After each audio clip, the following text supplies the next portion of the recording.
सदन नियोजित तरीके से नहीं चलाना चाहते तो सदन की कार्रवाई नहीं चलेगी। প্রশ্ন ফাঁস ইস্যুতে ভারতের লোকসভায় বিরোধীদের বিক্ষোভ, শিক্ষামন্ত্রী পদত্যাগ না করা পর্যন্ত আন্দোলনের ঘোষণা কক্রোচে। আলোচনার জন্য প্রস্তুত মোদী সরকার।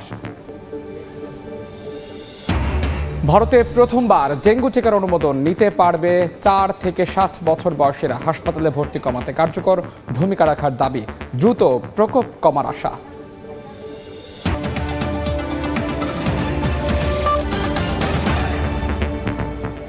আন্তর্জাতিক সময়ের সঙ্গে আছে আমি মাহাদি ইসলাম ধ্রুব। প্রশ্ন ফাঁস ইস্যুতে ভারতের লোকসভায় বিক্ষোভ করেছে বিরোধীরা। শিক্ষামন্ত্রী ধর্মেন্দ্র প্রধান পদত্যাগ না করা পর্যন্ত যন্তর মন্তর আন্দোলন চালিয়ে যাওয়ার ঘোষণা দিয়েছে ককরোচ জনতা পার্টি। এদিকে বিক্ষোভরত শিক্ষার্থীদের উপর পুলিশের লাঠিচার্জের অভিযোগে জরুরি শুনানির আবেদন খারিজ করে দিয়েছেন ভারতের সুপ্রিম কোর্ট। যদিও বিক্ষোভের মুখে আলোচনার কথা জানিয়েছেন মোদী সরকার। প্রশ্ন ফাঁস ইস্যুতে বিরোধী সদস্যদের তুমুল বিক্ষোভের মুখে বুধবার লোকসভায় অধিবেশন শুরু হওয়ার মাত্র 1 মিনিটের মাথায় মুলতবি ঘোষণা করেন স্পিকার ওম বিড়লা। অল্প সময়ের পর আবারও শুরু হয় অধিবেশন। প্রশ্ন ফাঁস ইস্যুতে তাৎক্ষণিক আলোচনার দাবি জানান বিরোধীরা। আলোচনার জন্য সরকার প্রস্তুত বলেও জানান মন্ত্রী কিরণ রিজিজু। এদিন পার্লামেন্টের সামনে কালো পোশাক পরে অবস্থান নেন কংগ্রেস সহ বিরোধী নেতারা। উপস্থিত ছিলেন রাহুল গান্ধী, প্রিয়াঙ্কা গান্ধী, অখিল যাদব সহ অনেকে। শিক্ষার্থীদের ওপর লাঠিচার্জের তীব্র সমালোচনা করেন তারা। বুধবারও সকাল থেকে দিল্লির যন্তর মন্তরে জড়ো হয় ককরোচ জনতা পার্টির সমর্থকরা। শিক্ষামন্ত্রী ধর্মেন্দ্র প্রধান পদত্যাগ না করা পর্যন্ত আন্দোলন চালিয়ে যাওয়ার ঘোষণা দেন সংগঠনটির নেতারা। বিক্ষোভস্থলে মোতায়েন করা হয়েছে পুলিশ ও র্যাপিড অ্যাকশন ফোর্সের অতিরিক্ত সদস্য। এদিকে বিক্ষোভরত শিক্ষার্থীদের উপর পুলিশের বল প্রয়োগের অভিযোগে জরুরি শুনানির আবেদন খারিজ করে দিয়েছেন ভারতের সুপ্রিম কোর্ট। আদালতের সময় নষ্ট না করতে আইনজীবীকে বলেছেন প্রধান বিচারপতি। আন্দোলনের মুখে রাজধানী নয়াদিল্লিতে পরবর্তী নির্দেশ না দেওয়া পর্যন্ত 16টি মেট্রো স্টেশন সাময়িকভাবে বন্ধ ঘোষণা করেছে দিল্লি মেট্রো রেল কর্পোরেশন। ডিএমআরসির পরামর্শে বলা হচ্ছে বন্ধ স্টেশনগুলোতে কোনো ট্রেনও থামবে না। এর আগে মঙ্গলবার প্রধানমন্ত্রী নরেন্দ্র মোদীর সরকারি বাসভবনের সামনে বিক্ষোভ করে কংগ্রেস। বিক্ষোভ চলাকালে রাহুল গান্ধী সহ বিরোধী জোটের কয়েকজন শীর্ষ নেতাকে আটক করে দিল্লি পুলিশ। পরে তাদের ছেড়েও দেওয়া হয়। শিউলি রোসা, সময় সংবাদ। এ বিষয়ে আরও জানতে দিল্লি থেকে সরাসরি যুক্ত হচ্ছেন doctor Dhrubajyoti Bhattacharya, senior research fellow, Indian council of world affairs. জনাব ধ্রুবজ্যোতি, আমরা কিছুক্ষণ আগে একটি প্রতিবেদন দেখলাম যেটা আসলে আমরা জানি যে ককরোচ জনতা পার্টি শিক্ষামন্ত্রীর পদত্যাগের বিরুদ্ধে যে আন্দোলন করছে সে আন্দোলনে বিরোধীরা যোগ দিয়েছে এবং লোকসভায় যে বিক্ষোভ হয়েছে, আপনি কি এই বিষয়টিকে কিভাবে দেখছেন যে বিরোধীদের যুক্ত হওয়া কি আসলে এখানে বিরোধীরা কি রাজনৈতিক ফায়দা নিতে চাচ্ছে নাকি আসলে তারা শিক্ষার্থীদের বা জেনজিদের বা এই ককরোচ জনতা পার্টির সাথে তারা সম্পৃক্ততা জানাচ্ছে? আপনি এই বিষয়টি সম্পর্কে আপনার কাছে জানতে চাচ্ছি। বিরোধী পক্ষ কিভাবে এই শিক্ষার্থীদের পক্ষে কথা বলছে সেটা আমার ঠিক জানা নেই, কারণ এরা অ্যারাউন্ড মোর দ্যান 20 দিন এই প্রতিবাদ সভায় প্রতিবাদ জানাচ্ছিল শান্তিপূর্ণভাবে, কিন্তু সেখানে অন্য কোনো বিরোধী পক্ষের প্রেজেন্স আমরা দেখতে পাইনি। এক্সামিনেশনের যখন রেজাল্টসটা বেরোয় 16ই জুলাই, এটা রি এক্সামিনেশন হয় নিটের রি এক্সামিনেশন, যেখানে 11 লক্ষ পরীক্ষার্থী পাশ করেন, মানে কোয়ালিফাই করেন। বরং 11.5 লক্ষ, 20 লক্ষ পরীক্ষার্থী পরীক্ষা দিয়েছিলেন, পরীক্ষায় বসেছিলেন। 5440 খানা সেন্টার ছিল, অ্যারাউন্ড 551 খানা শহরে সে পরীক্ষাটা নেওয়া হয়েছে, এখানে 14টা শহর বিদেশে। তো সেই পরীক্ষাটা আবার পরীক্ষা নেওয়া হয় এবং 16ই জুলাই পরীক্ষার রেজাল্ট বেরোনোর পর দেখতে পাওয়া যায় বিরোধী পক্ষ এই কেমন একটা অপরচুনিটি লস্ট হিসেবে এই জিনিসটাকে আবার তুলে ধরে।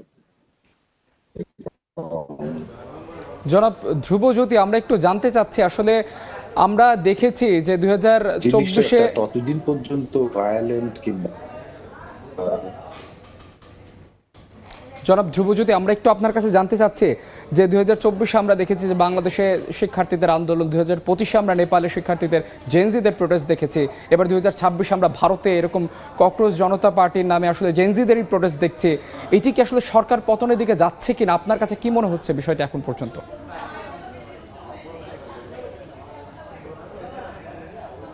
না, আমি এটাকে একটি গণতান্ত্রিক প্রক্রিয়া হিসেবে দেখব।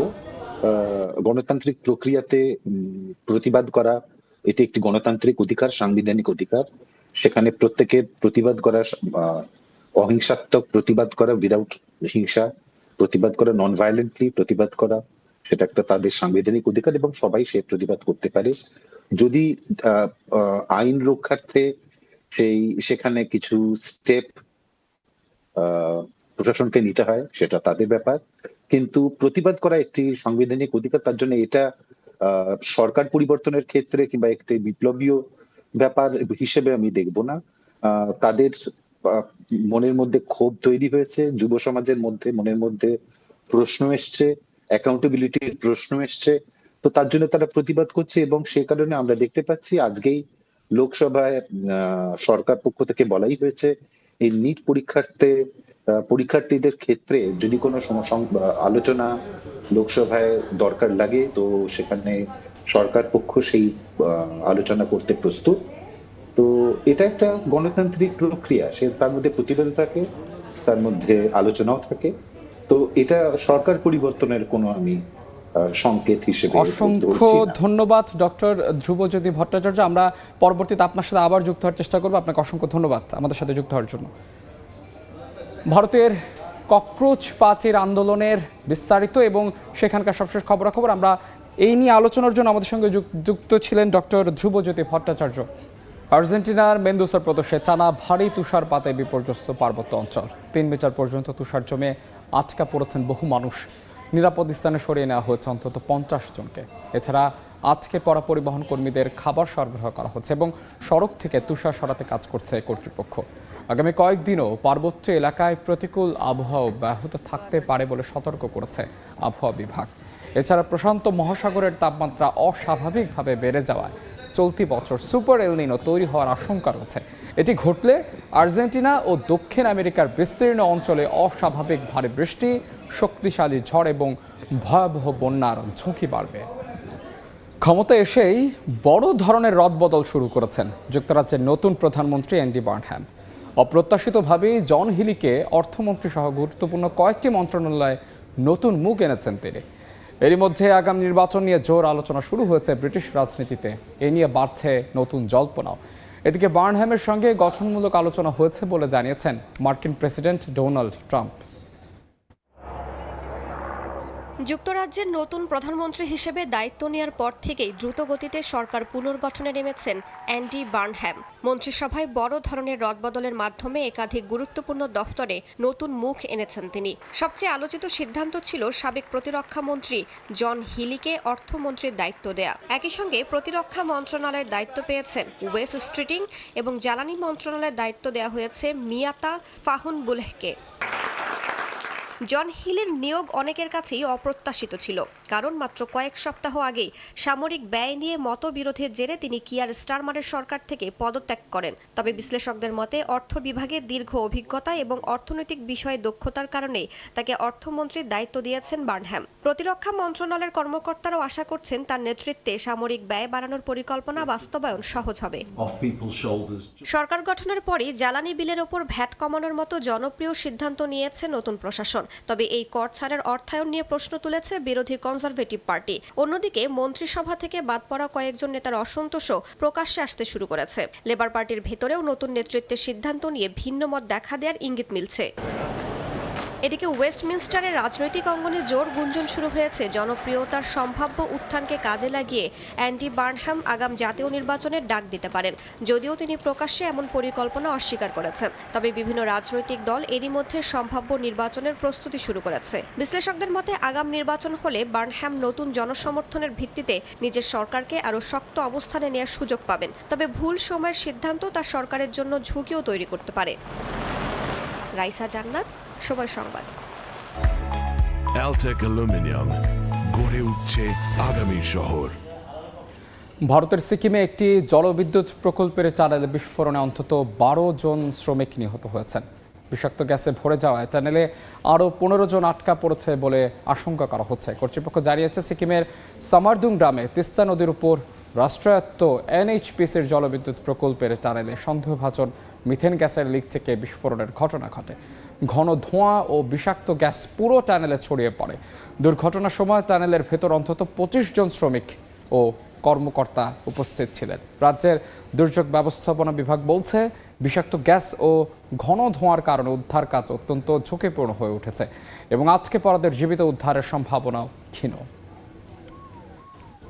বিশ্বের সবচেয়ে শক্তিশালী পাসপোর্টের তালিকায় আবারও শীর্ষে সিঙ্গাপুর।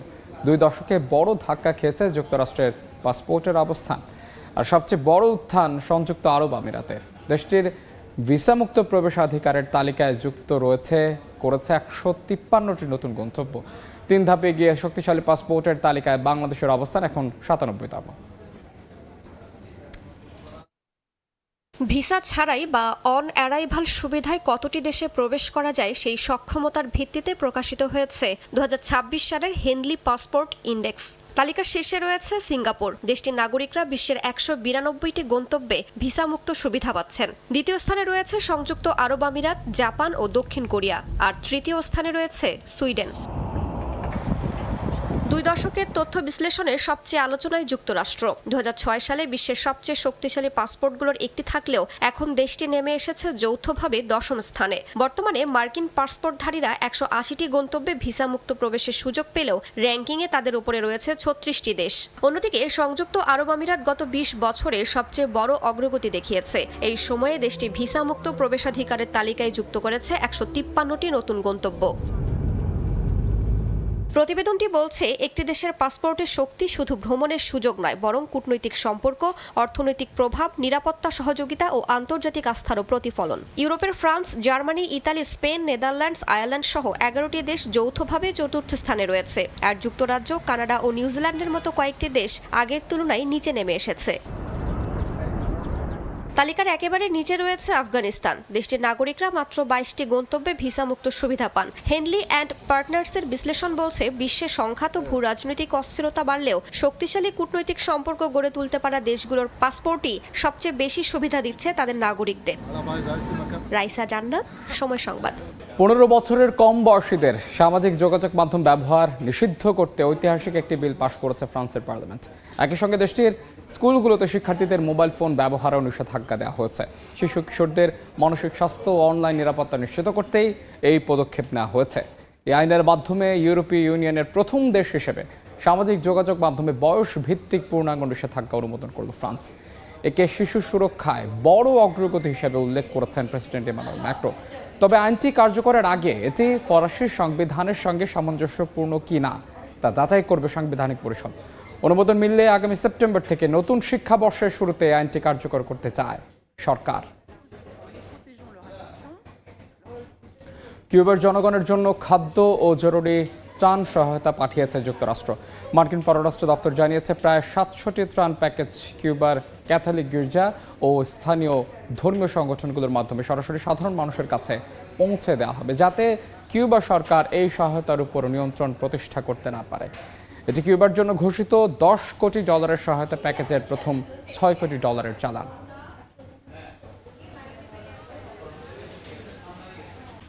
যুক্তরাষ্ট্রের অর্থায়ন কমে যাওয়ায় বিশ্বজুড়ে এইচআইভি প্রতিরোধ ও চিকিৎসা কার্যক্রমে দেখা দিয়েছে বড় ধরনের সংকট। অর্থ সংকটে 1700-র বেশি ক্লিনিক বন্ধ হয়েছে। চাকরি হারিয়েছেন 16,000-এর বেশি স্বাস্থ্যকর্মী। এইচআইভি বিষয়ক আন্তর্জাতিক সংস্থা এমফার এর এক প্রতিবেদনে বলা হয়েছে, ট্রাম্প প্রশাসনের সময় যুক্তরাষ্ট্রের PEPFAR কর্মসূচির আওতায় কমে যাওয়ায় 46টি দেশের এইচআইভি চিকিৎসা ও প্রতিরোধ কার্যক্রম মারাত্মকভাবে ক্ষতিগ্রস্ত হয়েছে। প্রতিবেদনে আরও বলা হয়েছে, অর্থায়ন কমে যাওয়ার প্রভাব সবচেয়ে বেশি পড়েছে শিশু ও উচ্চ ঝুঁকিতে থাকা জনগোষ্ঠীর উপর। কানাডায় বন্ধ হয়ে যাওয়া মেরিল্যান্ড থেকে উদ্ধার করা বেলুকা তিমিদের নতুন আবাসে স্থানান্তর করা হয়েছে। প্রথম ধাপে 6টি তিমিকে যুক্তরাষ্ট্রের 2টি অ্যাকুয়ারিয়ামে নেওয়া হয়েছে। বিশেষ তাপমাত্রা নিয়ন্ত্রিত কন্টেইনারে করে তিমিগুলোকে স্থানান্তর করা হয়। পুরো যাত্রায় তাদের সঙ্গে ছিলেন প্রাণী চিকিৎসক ও প্রাণী পরিচর্যা বিশেষজ্ঞরা। মেরিল্যান্ড বন্ধ হয়ে যাওয়া সেখানে থাকা 30টি বেলুগা তিমির দীর্ঘমেয়াদী পরিচর্যা সম্ভব ছিল না, তাই আন্তর্জাতিক উদ্ধার পরিকল্পনার আওতায় তাদের নতুন আবাসে নেওয়া হয়েছে। আন্তর্জাতিক সময়ের এখনকার আয়োজনের পর বিকেল 5টার সময় সংবাদ নিয়ে আসছে কিছুক্ষণ পর। সঙ্গেই থাকুন সময়।